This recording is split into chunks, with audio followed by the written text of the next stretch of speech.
අරගලයා මේ දුක කොහොම කරපුණා ගන්නේ අපේ ඇතුලේ තියෙන සිතුවිලි නෙමෙයි පාපතර සිතුවිලි හිතලා බලන්නකෝ පුණ්‍යවන්ත සිතුවිල්ලක් මවාගෙන අම්මයි දුවයි වගේ වුණා නම් ප්‍රීතියෙන් අර ගෙදර මිනිස්සුන්ට මොන තරම් සතුටක්ද සැනසීමක්ද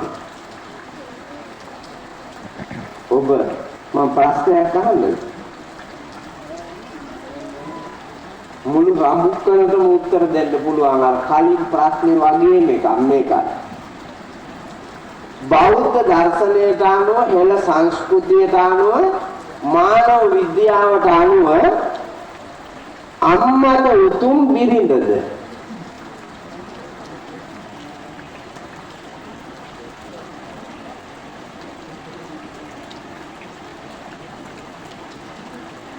ඥානවලට මොකද හිතෙන්නේ අම්මා උතුම් පිරිමියා මොකද කියන්නේ අම්මා උතුම් වගේ જાතිය. දැන් සියලුම අම්මා උතුම් කියන පිරිමි මන්දියා බලන්නකො. උදේ ඉඳලා රාත්‍රී වෙනකන් රාත්‍රියේ තෙලි වෙනකන් දුක් විඳලා මහන්සි වෙලා හම්බ කරන වස්තුවෙන් උතුම්යයි කියන අම්මව සන්තෝෂ කරන්න වියදම් කරනවද ගෑණිව සන්තෝෂ කරන්න වියදම් කරනවද? වර්ත සාක්ෂියෙන් අහලා බලන්න වැඩි කොටසක් කා වෙනුවෙන්ද වියදම් කරන්නේ ගෑණි වෙනුවෙන්නේ මෙතන මොකෙක් හරි කිව්වොත් නෑ හඳුන්නේ මම නම් අම්මා වෙනුවෙන් කියලා ඒක අමූලික බොරුවක් කියන්නේ මම දන්නවා සමාජයේ ස්වභාවය ගෑණි වෙනුවෙන් තමයි වියදම් කරන්නේ ඒගොල්ල කතාවට කියනවා අම්මා උතුම් අම්මා උතුම් කියලා කියනවා. වැඩට ගිහුවම අරගෙන. ඇයි අම්මා උතුම් නම් ඒක ගෑනු වෙච්ච ගැහණියට තේරෙන්නේ නැත්තේ මව්කම උතුම් කියලා. මිනිහගේ අම්මා නෙමෙයිද? දැන් ඔබම හිතන්නකෝ ඔබේ මේ ඉන්න චූටි පිරිමි දරුවෝ තව අවුරුදු 20කදී කසාද බඳිනවා. ඒ 20කදී කසාද බඳිනකොට නාමර තරුණ වයසේ අම්මා කෙනෙක් වෙලා ඉන්න ඔබට ලේලියෙක් මුණ ගැහෙනවා. ආන්නේ එන ලේලි උඹට ගහන දවසට උඹ පිළිගන්නවද ඒක? උඹ එදාට පිළිගන්නේ හැබැයි අද උඹ ගහන උඹේ නේද අම්මා? ඕකම තමයි එදා ඉඳලා මේ ඇවිල්ලා තියෙන්නේ. ඒක වෙනස් කරන්න පුළුවන් නම් මෙතනින් හරි මනුස්ස ලෝකයක් හැදේ නැත්නම් දුෂ්ට නපුරු ගති වලින් යුක්ත සත්ත්ව ලෝකයක් තියෙන තිරස්දානගත. ඒකෙන් අත මිදෙන්නයි බෞද්ධ දර්ශනය ඕනේ. ඒක අපි පිළිගන්න කැමති නෑ. ඒ වගේම තමයි පින්නතුනේ මේ සමාජයේ දැවෙන සියලුම ප්‍රශ්න ওই මාත්‍රාව්‍ය වලට ඇත්තයි වෙලා ඉන්න අය ඇත්තටම සතුටු වෙන්න ක්‍රමයක් නැතුවද බොණ්ඩ જાති නැතුවද ඛණ්ඩ જાති නැතුවද ප්‍රීතිමත් වෙන්න දැන් මෙතන ඉන්න ඔක්කොටම වඩා සතුටින්ම ඉන්න මිනිහා මං කිව්වනේ ඒ සද්ධර්මයේ පිහිටෙන්නේ මේ අරහත් ධර්මයේ පිහිටෙන්නේ මේ ලෝකයක් වන්දනීය පත්වයක තියාගෙන පුද පූජා පවත්වමින් ගරු බුහුමන් දක්වමින් අපිව නමදින්නේ ලෝකෙ උඩින් තියලා තියෙන්නේ මොනවා කරලාද අපරාධ කරලාද නෑ පිරිසිදු වෙලා යහපත් දේ කරලා ඒකට ගරු කරනවා පේනවා නම් වන්දනා කරනවා පේනවා නම් පුද පූජා පවත්වනවා පේනවා නම් සතුටින් ඉන්න පුළුවන් බව පේනවා නම් කීර්තිය අභිමානය කියන එක වැඩෙනවා පේනවා නම් ඇයි පුතේ අරක්කු බීපුවාම සිද්ධ වෙන නින්දා ටික පේනවා නම් ඔය දෙකෙන් කෝකද හොඳ කියලා තෝරගන්න බැරි නම් මොකද මේ මිනිස්කම මිනිස් කොමෙන් පළක් තියෙනවා. රාබොන්ද බොන්ද වෙරිවෙන්ද විකාර ගතියෙන් රැවෙන්ද වෙන්ද ගෙදර යන්න පරානේ නැතියෙන් ඒ දණ්ඩ උඩ යන්න ජබෝරි සද්දෙන් අල්ලන් උටන් ගති ගතන් මහපාර මැද්දේ හසිපෝලා දින කිරිබිව්වහම මොක වෙනවද? නෑ කිරිබිව්වහම මොක වෙන්නේ? මේකේ පරාන්නේ නැති වෙනවලු. පිස්සෙක් වෙනවලු. කෙලින් යන්න බෑ, ඍජුව ඉන්න බෑ.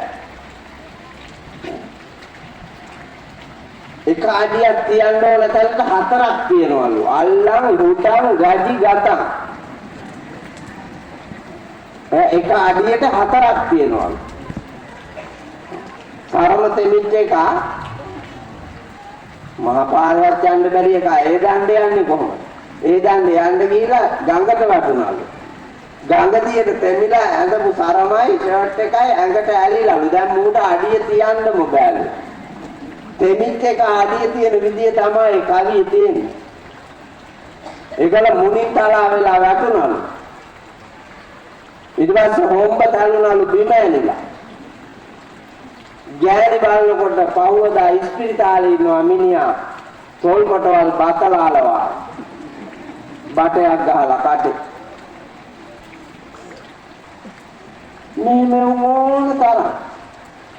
මේ ඕන තරම්.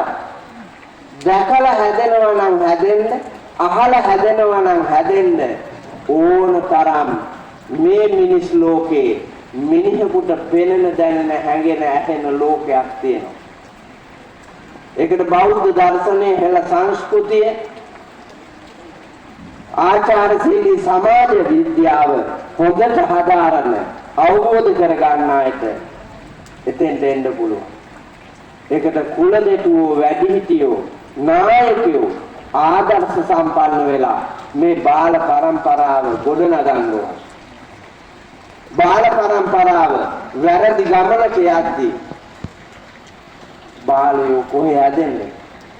වැඩිහිටියෝ වැරදි ගමනක යද්දී චූටියෝ හදන්න පුළුවන්ද? බෑ. කලහකාරී කෙලස් බරයි. ඒකෙන් අත මිදෙන්න මහන්සි ගන්න. නැත්තම් බෑ. අම්බල මේ පින වලංකඩක්ගෙන ඒක බිඳපු ගොන ඒකට මට හිනා අම්බල මේ පින වලංකඩක්ගෙන ඒක බිඳපු ගොන ඒකට මට හිනා අම්බල මේ පින වලංකඩක්ගෙන වලං කියන ඒවා බිඳෙනවා පුතේ. ලුජ්ජති පලුජ්ජති කැඩෙන බිඳෙනවා වලං. කඩක් කරේ තියාගෙන ඇවිල්ලාලු පින කවුද? රාමුක්කන.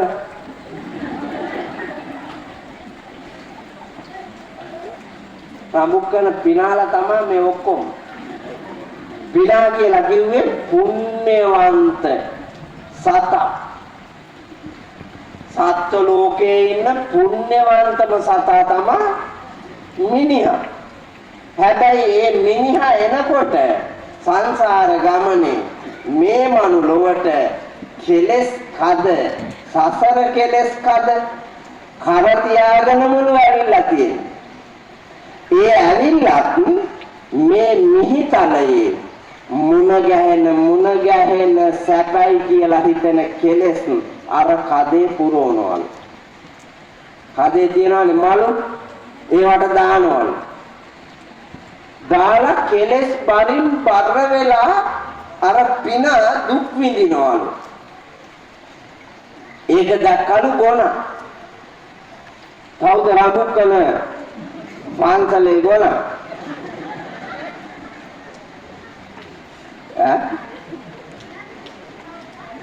රාමුක්කන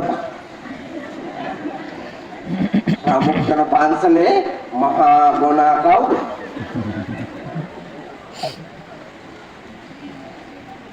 ඒ තමයි බුදුහාමුදුරුවෝ.